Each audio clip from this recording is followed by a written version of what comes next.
Hi, welcome back to this video for the Dancing Butterfly Quilt. My name is Leah Day, and today we're going to be learning about Sashiko shell, a stacking, beautiful shell design. It's very simple in nature, but stitching these curves and stacking everything together just right might take some practice. So let's check out the worksheet and get some tips before we get on the machine. So here's the worksheet for Sashiko shell, and you can see this cool stacking design and how these shapes are coming together. If you're looking for this worksheet to help you practice, you can actually find it right here in the Dancing Butterfly Quilt pattern. Just click this link to go to leahday.com and pick up your pattern today. Okay, so how do we practice Sashiko shell? This design starts down here, and we're going to form this half circle shape all the way across our quilting space. Once we get kind of through that first row, travel stitch up, and you're aiming to hit the midpoint of those shell shapes before. This takes a little bit of kind of spatial orientation, kind of visualizing where is the midpoint of these shells. One thing you might want to do, just for assisted marking, is go through and mark the midpoint as you stitch on your quilt. That's going to help you kind of line everything up.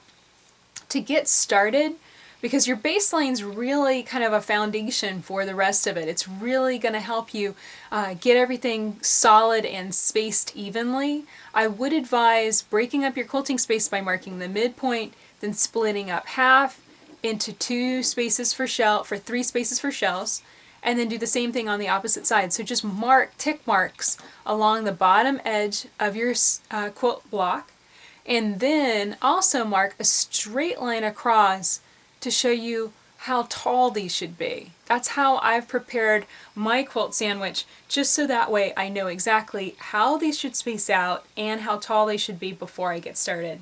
Okay, now let's get on the machine and see how this works in free motion.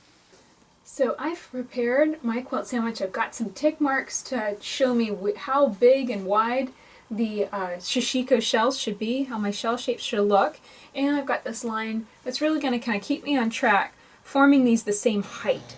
So I'm going to come out and aim to hit that line, and then come down and hit my first tick mark. And do the same thing over and over again. It's kind of a bounce.